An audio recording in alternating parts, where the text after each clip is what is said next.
So I'm going to do the second part of the relativistic addition of velocities here.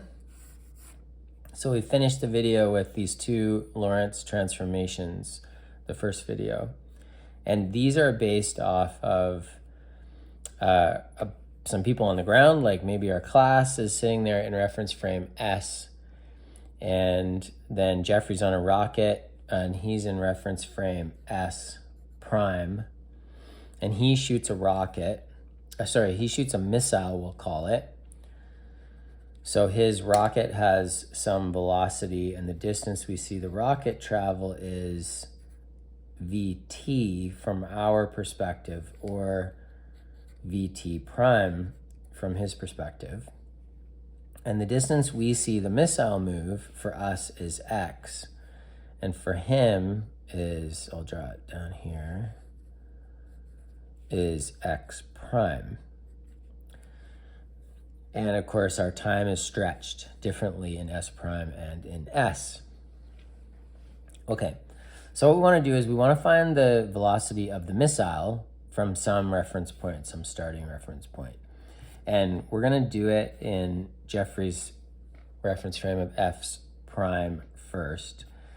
And I'm just going to call it U prime. This is the velocity of the missile from the beginning here, even though it's got fired off of a rocket traveling at some velocity v. Now that's going to be X prime over T prime, the distance over time in Jeffrey's reference frame of S prime. So of course that's going to equal gamma X minus Vt over gamma T minus Vx over C squared. And we can cancel those gammas. And what we're going to do is multiply everything top and bottom by 1 over T. That's kosher. And we're going to have X over T minus V on the top.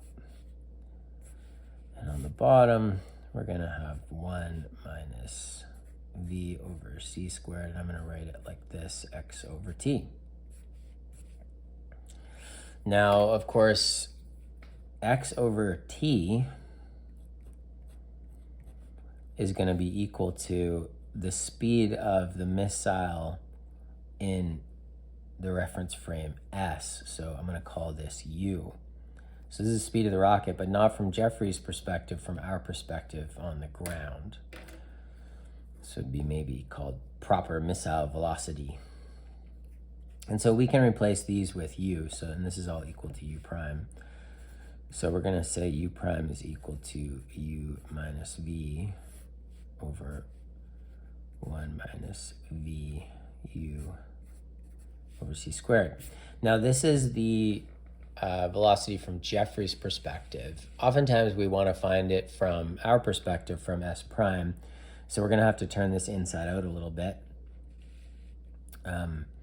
You will see it sometimes with a minus, but that's from his perspective and not from ours. So let's just turn it inside out and solve for U. So we're going to go move this up.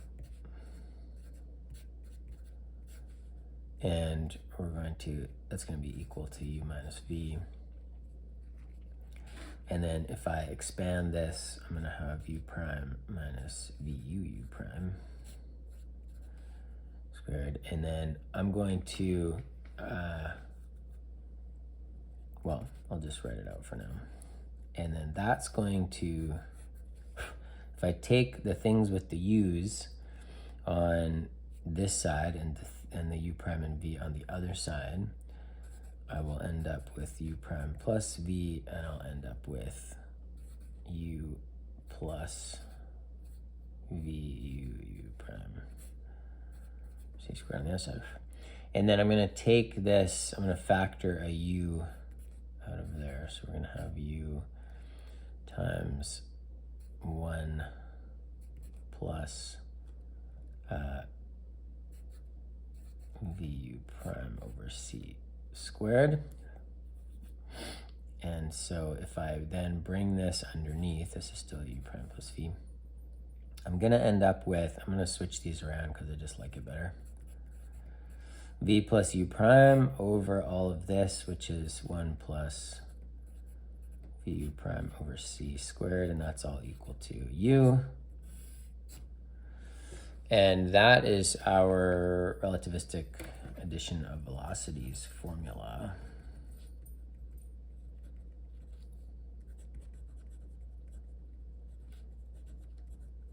That you would find in a textbook or in your data booklet or whatever.